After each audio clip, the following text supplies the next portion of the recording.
Okay, ndadzoka manje.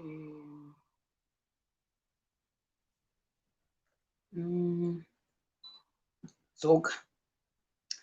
Ndadzoka. Ndamumudu manje. Ndabva muwiki ndakatanga ndaisa yangu chitsamba changu. Ndanga ndanyora chitsamba changu panapa.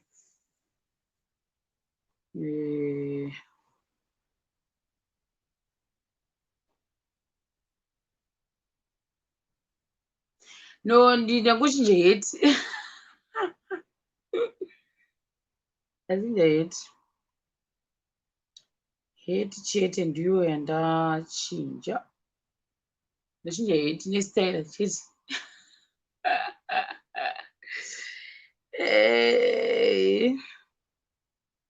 Yekupesa yacho ndiyo ndichachinjira zvangu hembe. Ndosingadi kuti mavhidhiyo angu abude neuyu nenigikini nehembe dzakafanana. Ndoda kuti dzisiyane. Kusikazo mavhidhiyo acho akabuda nehembe dzakafanana ndoenda kuona kunge zviri monotonous. Kuti ndaita chinhu one sandopa ndoda kusiyanisa peve kuti ukapfeka hembe yakati ukapfeka even pamaclip ndozviita kuti ndopfeka yegera hembe yepingi then ikapedza clip iyoyo kana clip ichida ataya ndoisa chii ndoisa munhikirikini ndoisa kana kuti hembe yemadhenda angu ndochinja. Ndozvandoita. Ndosaka dzimwe nguva ndizoenda ndakaita kunge ndine maziko makeup because ndendabva kuita inonzi ndendabva kuita vhidhiyo pamwe nenge ndida makeup. Saka panapa ndozouya dzimwe nguva ndakaita kunge ndakazora maziko makeup. Ari kudonha.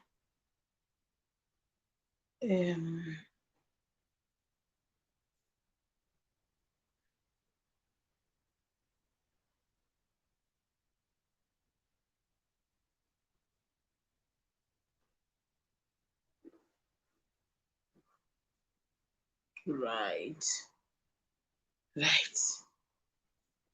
Ndakutanga story yangu manje. Ndanga ndamhurisa kutanga story yangu.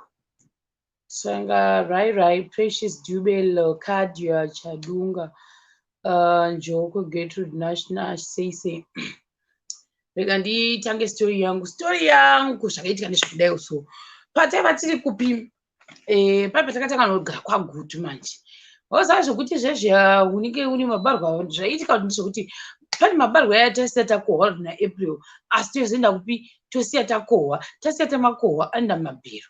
Saka zvava kuti mabagwe aya hakuna waimashandisa nekuti sei kwarari kana pamwe vanhu pazonzi panoda mabarwe echikafu paipe bando pazoenda kwega ungodzoka kana nemugome miviri kana mitatu hakuna futi munhu waizombonyanya kuita sei uzombonyanya kurya sadza racho zvokutodero. Saka haakana ndikati unoreva nhemewe patakazoenda kuumba manje taizenge like especially musizini iyo yatakupinda yekuti muna November December kunyanya December vanhu ndopavanhu takaita zvemageja vatakaita zvemageja vanhu vese vanhu vachirima vapedza kudero kurima then panozoya time yekuti mune makuda vanhu vanosakura. Saka normally kubva kare kubva ndichiri kuprimary ndichitokotoko kwedu vanhu vaitachi maricho asi maricho aya anowanza ari emabarwe ndo type yemaricho acho anenge ari koko. Saka patotozwa kuti kana kuti vanhu vekumareserve kuya vanobva kana kuti madungu kana muhwirisha kana kuti kubhikita ukoko vanoita sei vanouya vachisakura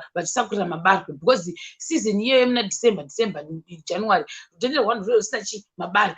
Vanhu vazhinji vekumareserve kwana dungu kuya vane zviminda zvitokotoko. Saka because of that manje chikafu chavo most of the time up to now chandoziva ndechekuti nyange kana sei madrain ava vanavo vane minda midoko yekuti haikwanisi kuketa for the whole family kwegore rese. Izvo that much I know. Ende futi vane mune tange rukangarabwe ruya mabwe aya ekuti even mukadzvara zvinhu izvozvo hapana chinonyatsokubuda chinoti tsvikiti. Saka nguva zhinji kana kuda kutonyatsa kusakurira vanotouya kwedu isusu kumapurazi. Saka vanongobira rwizi rwemangezi vobira vouya kwedu isu kumapurazi. Saka vaiwanza kuya pedu nekumastandi ndizokutaura I always respect mastechi emafarms evanhu. Kune mamwe about 3 more futi aiita zvokuti munguva yaDecember yega vanotosakuza vanotochengeta kana kuti mabhero kana kuti maviri ekuti vanhu vanoita sei vanouya vachisakura.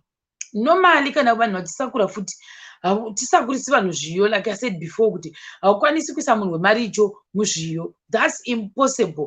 Because ukaisa munhu wemaricho muzviyo unogona kutema zviyo zvese, loss inenge iri yako. So normally manje zviyo zvazvinoita manje kuna vasingazive zviyo nechirungu I think that's rapoko kana singareshi soga ndo mhunga ka saka zvazvinoita mhunga nezviyo zvinhu zvakasiyana. Zviyo manje zviyo zvaunozoona maybe zvaiswa musikadhi guys, zviyo zvinogwadza kurima nekuti vanotanga vati pakurima pepe munotorima dhireni rese pasina ari kuita sei, kutongorima dhireni ropera kuti hwa, munhu achirima chete, mombe dzichitongokuzwa munhu kuinda nekudzika, kuinda nekudzira, of which zvatinoita ka sikada kutanga ndakupeka background muzowisisa kuti paizopinda maricho apa nekuzoitwa maclassifications zvaibva papi. Saka kwedu isusu tinoita inonzi subsistence farming, korimwa nzungu, korimwa zviyo it's a must. Purazi rega rega rinotorima zviyo, nyange zvikanzi waita sezviyo imust. Korimwa chimwe chiri must mabarwe. Saka nzungu, zviyo, mabarwe nenyimo, zvinhu zviri 4 izvi ndo zvirimwa zviri it's a must kwedu. Ukazoona pamwe wafarisisawo zvako waita extraordinary wakuchinda uku kunoita sei, kundoita inonzi chiko zita racho hanzi finger millet. Alright, indengofunga kuti rapoko. Alright, thanks nekundicorrecta. Saka ndati zvinhu 4 izvi kumapurazi kwedu ndo zvitongori compulsory kubva ndiri mwana mudoko: nzungu, nyimo, zviyo nemabarwe, zviri 4. Then kana wazoti manjewo wazotongofarisawo wakuti out of context unenge wakusa zvinhu zvakaita sebeans. Beans hakuna vanhu vanoita zvebeans kwedu ukoko. Beans iwo itori maybe project yakutozama. Mapfunde haasi munhu wese izvezvi zvirika. Indingoti for the past 10 years vanhu vakatanga kuita zvemapfunde because vakadiscover kuti pavanobika doro mandaraya vanokwanisa kumixa iyo mhunga kana kuti yekera yeya nezviyo kuitira kuti zviyo sanyanya kuita sei kudominata padoro. Because zviyo munhu wese anotoziva kuti zviyo ispecial doro rinogadzirwa nezviyo. Saka normally vanowanza kusanganisa zviyo nemhunga iyoyo. Saka ndo yakuti achitorimwa nevanhu because vanoita musanganiswa, zvinongonaka futi zvakadero.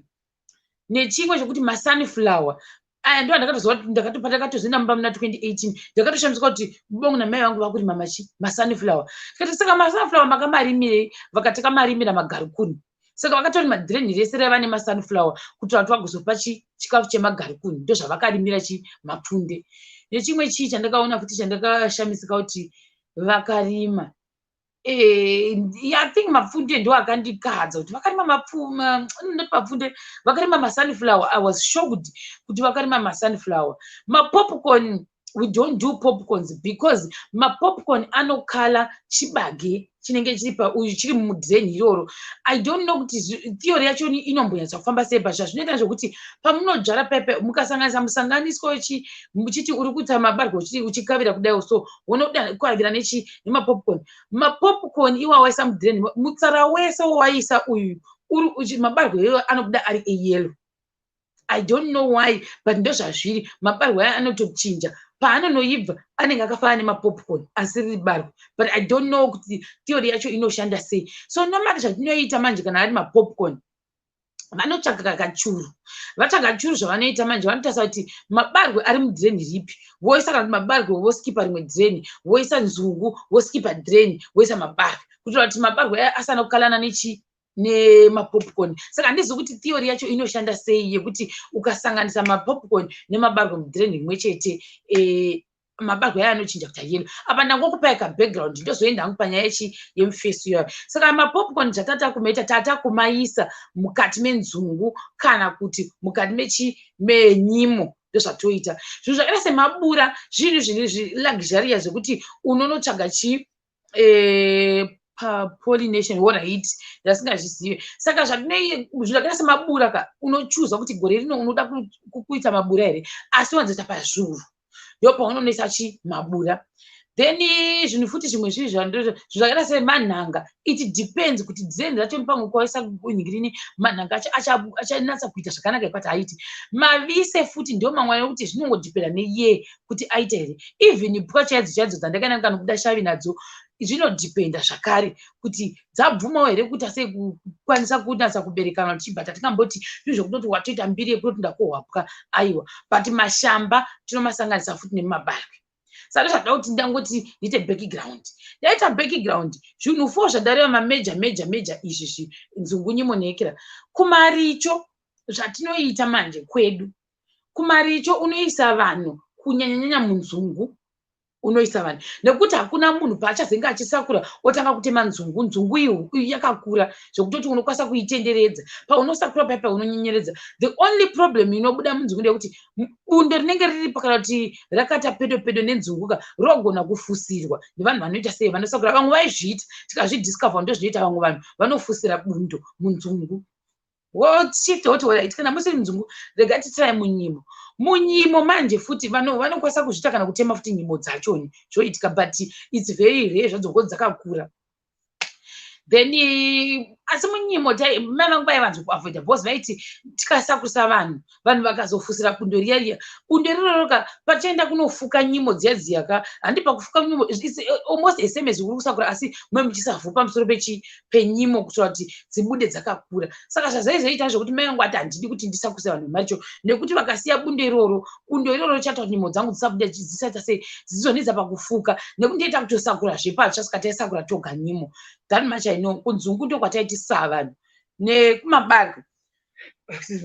Kumabarwe manje ndazoziva wedha taishandisa kwedu taiti kukovhora.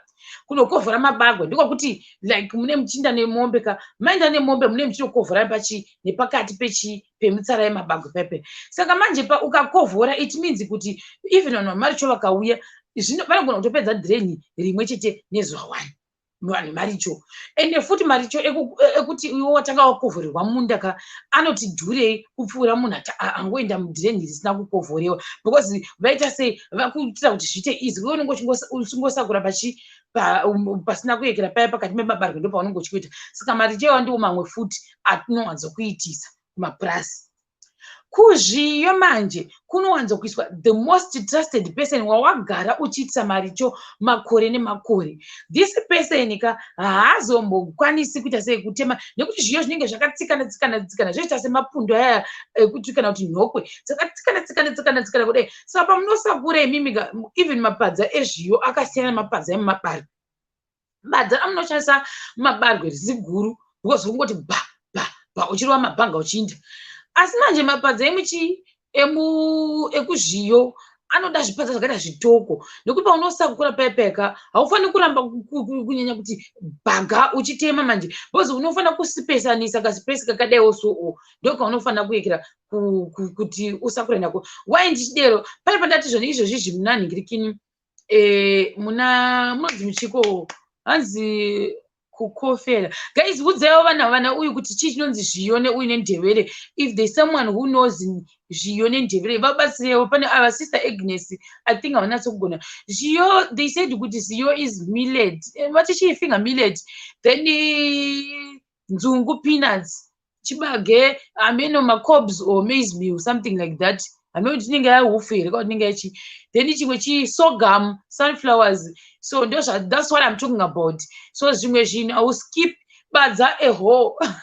Chimwe chifuti kusakura like plowing the weeds. So I'm talking about those workers who just go and get jobs from a farm. Actually, guys.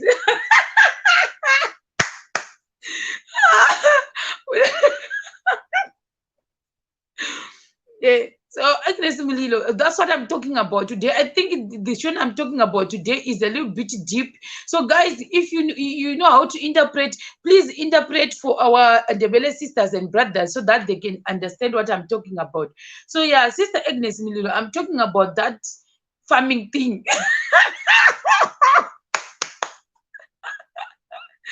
Yes. Oh my God. Interpret. Alright, so Why, if you are lost, Sister Agnes Mulilo is always here, guys. So let's help her understand. She understands, okay. If she understands, it's okay. So ndafunga kuti wedi avataura havasi kunzwa. Oh my God. Ukula kula kusakura. All right, yes. Help me. Yes. Because the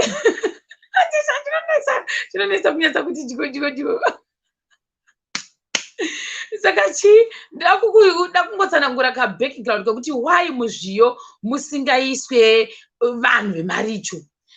Zvega zvokuti panguva yemuna November pepe mvura painotanga kuti if you know Shona, that's okay. I thought you are not understanding. Thank you. You are making my life easy now. So now pepe panonzi mvura yakuda kutanga kutinhira vanhu vanozviona kuti mvura yakuda kutinhira panogona kungonaya rumvura rwokutanga rwuya rwomboti ndei. So zvikangoitika izvozvo manje zvazvinoita kumamisha kwedu handizozivi kuti vamwe vanoita sei, asi zvikaitika kwedu isusu mombe vanhu vanotochuza kuti gore rino because toita shifting cultivation yekuti this year makaisa mabarwe gwendo rinotera hamuisi imomo mabarwe moisa nzungu, gwendo rinotera muchidera murambe muchidzokeredza the same thing every year. Saka vanotogara pasi vabereki voita sei, vodiscassa kuti dhireni iripi kunyanya zviyo ndo zvavanotanga kuita discussion, because zviyo ndo zvinotanga kuita sei kupinzirwa mombe mumunda. Saka kana vadero manje vakadecida kuti dhireni ripi, isu tobva tsika dhireni tikuitira zviyo mupi, vototaura kuti kuenda kana kuti kumunzwa kune mamwe dhireni anzi kumunzwa, amwe kuti kuchikomboko zvongodependa. Saka zvazvinoita manje dhireni riya kana rapera kurimwa hapana munhu anongorima achiita sei crop rotation things. Zvakuti zvakuta zvirinetsa zvadero manje pazviyo zvapanoita tirega ndikudze nyanga dzakuda zviyo manje vapedza kurima dhireni reseka vana mai kwete isusu hatizvizvigoni zvekukusha, vana moms vedu veve ndo vanonokusha, vanenge vachikusha kudai, vanenge vachitora zvakawanda kudaika votanga kukusha vachitanga kukusha vachikusha vachitenderedza kudaiwo. So saka vanenge vachitora zviri muchitswanda chitokotoka vaisizvi vanotora nezvitswanda zvacho zvezviyo votanga kudaiwo. So vanenge vachingokusha vachingoinda vachiteverera kuti zvitsvuku ndo zvavanenge vachiita. Saka kukusha kwavanoita kuyaka it means kuti there is high possibility yekuti vacharamba vachidzokerodza kukusha pasame places. Saka pazvinozobuda zviyo zvezveka zvinenge zvakazara zvakaungana dhireni rese. That's normal, that's how we are supposed to do that's how we are supposed to do farming yezviyo. Zvobuda zvakaita sei zvakatsikana kudai because of the way yavanodzvara nazo kudai. Then vapedza kudero dhireni rese kukusha kudero mombe dzozopinda nembudzi zonzi sa imomo dzichiinda kavanhu vamwe vakagarira neudiri vamwe dzichiinda dzichitsika dhireni dzichitsika kusvika manyatsoona kuti zvoita sei tapedza. Saka mombe dziyedziya ndo dzinozoya dzichiita sei zvichakasenge kakutsindira nekupfumbura zviya kuti zviite disperse mumunda. That's how we do our farming yezviyo kwedu. Saka 3 stages: kutanga kurima pasina munhu, kukusha but zvoitwa nevanhu vechikuru kazhinji, then after that mombe kana zvipfuyo zvenyu zvinotsika dhireni rese zvichitsika zvichitoinda muchitokuza zvichingotsika zvichingoinda dzimwe dzichitiza zvichidzoka kusvika dhireni rapera. Kana dhireni rapera mvura inozonaya asi zviyo zvinenge zvava pasi kare hazviori kazviyo hazviori. Saka nyangwe ikazonzi mvura yazonaya after a month izvo zvingoripo hazvina kana basa izvozvo. Saka ndo the first thing yavanoita. Saka mvura ikazonaya zvinobva zvabuda zvese zvakangoti ka1 pazvobuda manje pepe musi wamunonzi mukunosakura mudhireni rezviyo. Let me tell you guys, ndo paunonyatsa kuona kuti farming is very very difficult because hausimuki haufambi unenge uchingosakura pa1 place akuchimbozuti saka ndichabuda muno mudhireni rini. Saka zvatinoita tinoti tikamboinda muvhiki rino muyekera muyamaya kana kuti tinokuinda zuva rovira kupi kuzviyo because hakufambi nenyaya yekuti munotofanira kusakura muchiita zvekunyengerera muchisiya zvitoko muchiita spacing yakadai. So spacing yakadai apa uri kuita zvekushara sekushara ndamai mwana ndo zvaunenge apa chipadza chako kana watoshayawo chipadza chitokotoko ufanira kuenda nechine badza asi unenge uchisakura nekona chete uchitenderedza ndo zvatinoita pakusakura zviyo. So now zvinoreva kuti vanhu vemari icho manje havabvumidzwi kuti vaende muzhiyo. Saka zvakaitika ndezvekuti uyu first wandaira kuti ndine crash naye ndio paakupinda manje nekuti vanhu vaita kunge vekwakuziva apa anga abva memwana kunodzidza mutown. I will not mention the city boys vamwe hama dzacho dzichiona kapana ehe saka anga amanga akasimba anga ne six pack guys. Oh my god. But izvozvi ndikamuona guys, I don't even want to look at him 3 times 2 times akatowandisa because anga abva kutaura kwaipinda achangobva kupindira form 4 apa anga ne sikini Jesus amwana anga ne sikini ye apedza kudaro shamwari aipfeka zvimavhesi zvaibudisa mazi kumuscles memwana achifamba akapfeka zvimashoti so apa ranga rizijaindi rakareba mudoro memwana ndobva mai vake vauya memwana vachoti ndapererwa izvozvi ndaita sei handina chikafu vana vangu apa vana vacho vatarise chamwari waiti ukatarisa ka 1 waiti vakomana ava ndio vanonzi madhudha mai vake ndokuya vachikumbira maricho mai vakakumbira maricho zvikanzi munoya nani guys pakanzi munoya nani zvikandoya naningi. Oh my god mafara bosi ndaisabvunza kufamba mamwe mapurazi kati isingafambi waitozongoona munhu kumapurazi kwedu unotogona kuti uzoona munhu after a month kana 2 months ndio zvaunochiita. Saka pandakanzi kuti this guy ari kuuya apa ndaingomuona zvite nekure achinzi vadarika nepamba vakapfeka like iyoyo kana kungopfura nembwa dzavo dzinenge dzichingonzi ndizvo vanenge vati aita zvechisaka ndikani guys I'm not even joking. Pakanzi ndiye ari kuuya guys mufesi uyauya kwakuuya akachena kumaricho kumba kwedu pamai vangu vati ndokuisai muzviyo inini I couldn't wait kunzi uchanovapa tea uchanovapa maheu uchanovapa mvura because pandainowapa mvura ka ndo pandaita opportunity yekuti ndikwanise kuita sei kumuona mai vangu vasipo nekuti ndokwanisa kuona mai vangu vaikusvodedza pakazara vanhu ipapo amai vangu vanga vasina rinoenda kure vanga vasingaiti izvozvo kungokuona kuti unongokupenyera vaikusvodedza pamberi pake munhu yeye.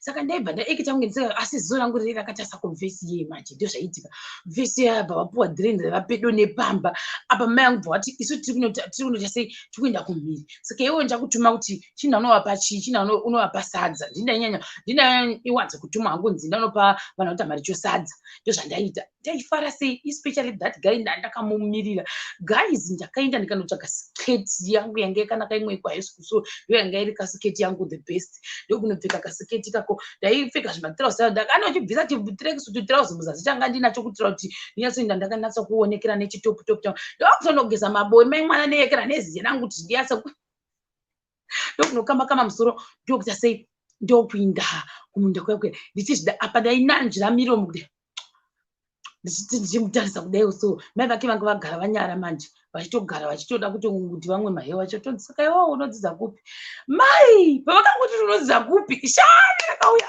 ndikati ndinodzidza kwabibi hanzi saka ndekupi ndikati kuboarding da kuti mukomana azviwe ndikati kuboarding zvikanzi saka iwewe munoyekera ndikati kuti ndinonzwa but tino mali zvidu tiwanzo apa guys ndakatanga kuti zvasina kubvunzwa ndikati tinonzwa zvidu kugara kunoku but tino mali tiwanzodzokera kuHarare maThursday takuda kunovhura chikoro ndiyeni ndiri kuona chikomana chiya chiri noti chikomana zigomana apa zigomana rinye ranga rakabata badza waisvoda kusakura ndiripo kuda waiti wowo nekirashi neni handichazivi but zvaiita manje aita akanditasa kuti asadivi akanditasa kuti asadivi guys gomana ranga kanake apa pamachichika saka pane pakazonzi namai vake toda kuti unotora mashuku mai vako vati unoita sei upiwe mashuku.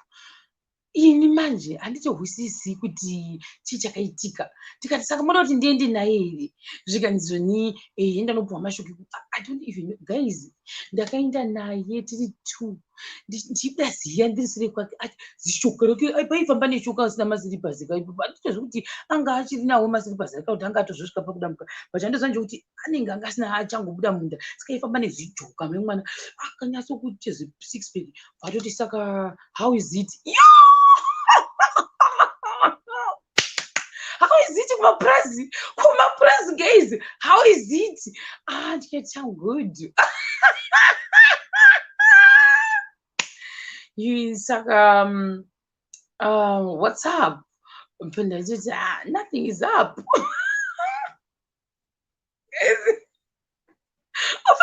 takasenderera waya tiri kusenderera waya takasenderera waya pasina magedhi pasina magedhi taita zvekudewo vasazvikupambisa zvekuti unoyekera kuna magedhi kapapurazi zvekutodiro zvekutodiroka unototi wasvika papurazi ranenhingi unofanira kutosenderera waya ka unotofanira kutotsvaga nekuti ndipo pakadhamba sekuzi vanozombokaka vanombokaka kuitira mombe kuti padzinenge dzoda kusvetuka pepe hadzisvetuki ndozvavanonyanya kuitira kukaka chii kukakaikira plus mombe dzikada kutiza hadzitizi dzinonogamwa newaya dziya dzavanenge vakakaka nototwa time yesize nekukaka waya futika kutoita nhimbe yekutoti kukaka waya kutoita nhimbe iyoyo mwana akundauziiti apa tiri kusenyerera memanekati hanga atange kusenyerera waya yacho ndokubva dzasenyerera guys tiita kumutarisa somuvhisi yegaizi ndibva ndaona kuti uya ndemburi uyo kandikati kana this guy kana bva ndatoti saka wakapasa here form 4 yako zvinji I passed, I have 6 subjects ndikasaka what's the next plan oh my lingoni my everything my lingoni my everything mailing good my everything ikonizite kumene wewe mwana ari kufamba panga akapfeka chivhesi mwana mashuku aya guys apa anga aneka kunyima kangana kwa anenge kakatondipa kana 4 mashuku iwayo mashuku ndo mazhanje guys iva ndatiwa kuti wakupa mashoma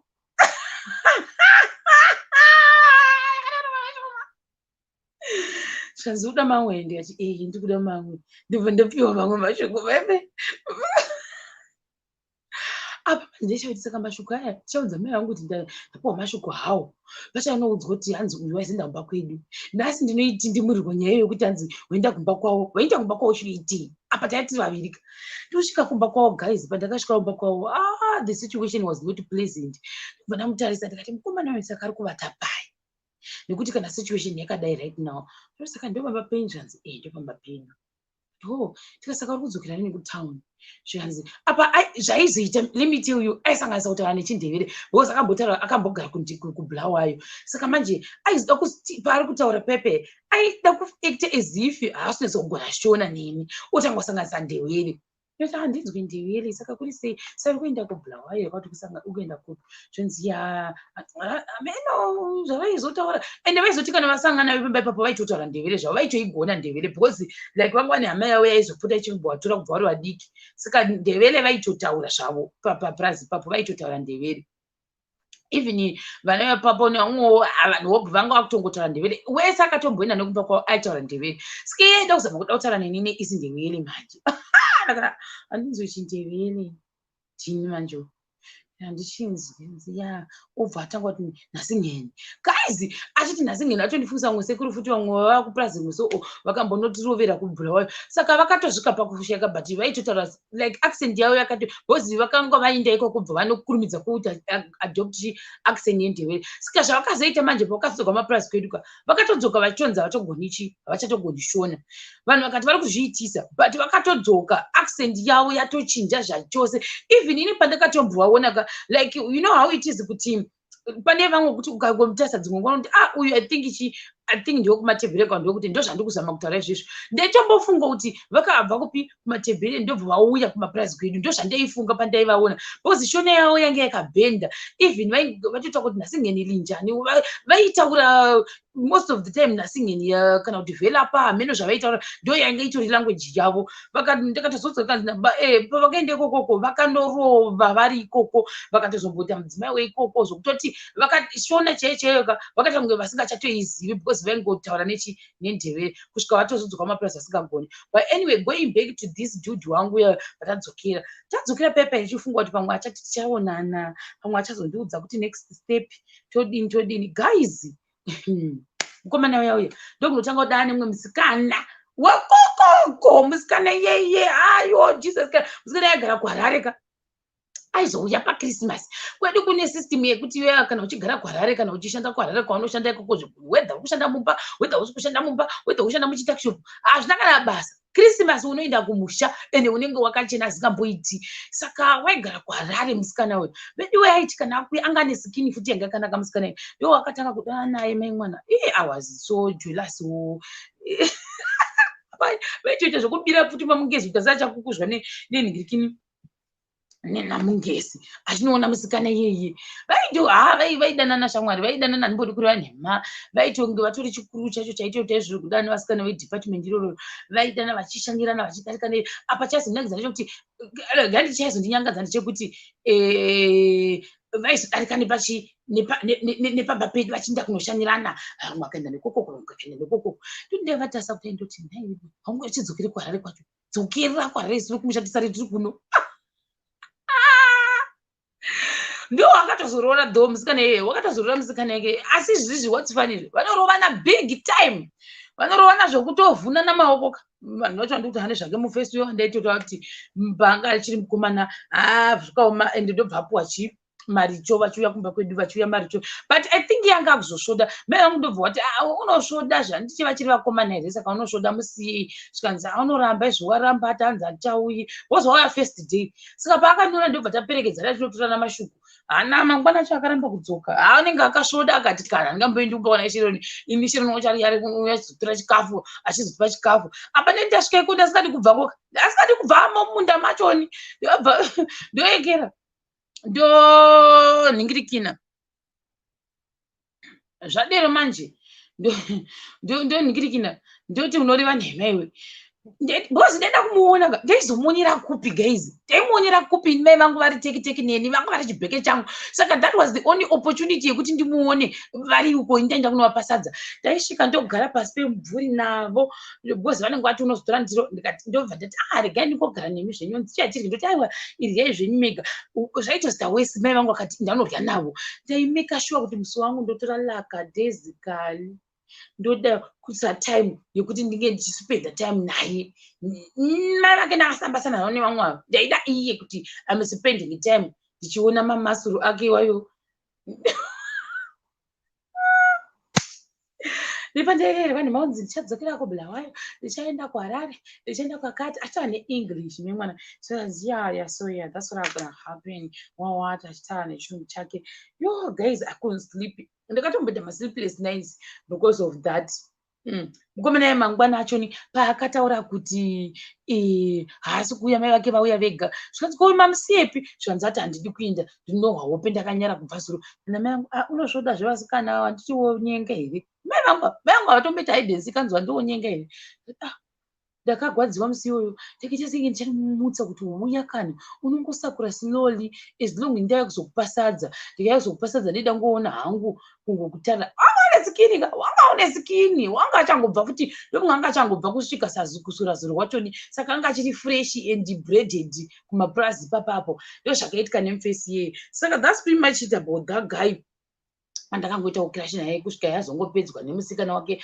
waakazinge ufafambidzana naye achita kwire ndidzike vakafambidzana zvakazikanwa mapurazi ose vakafambidzana zvakandinyangadza zvekuti ndakatombogwadziwa kumana kuti yo Jesus Christ why zvakaitika ipapo nemufesi yeye saka think ikei ndaipedza chirege ndikati ndipinde mulive stream yangu yanhasi yekupedzisira iyi ndo yandichanoedha vanhu this one ndakuiita end ndochizoedha vanhu pane the last live stream yandoda kuita iyi manje iyi ndo inondirama manje yandoda kuuya nayo yaticha vaifarwa nebhebhe ndotopinda mukuikwezheni iyoyo ndakatomupinda but ndaireva silent assassination asi muequation ndakamukwana guys ndakuzongokudzai kuti madisinyongorora yakapindirwa mai vangu vakazviona bva vazvivharavharavhara zvese ndozvakaitika saka ndakukata live stream yangu yekupedzisira ndiyo ndikuita sei ndiyo yandiri kuzoedha vanhu that will be my last live stream yangu yemusi wa31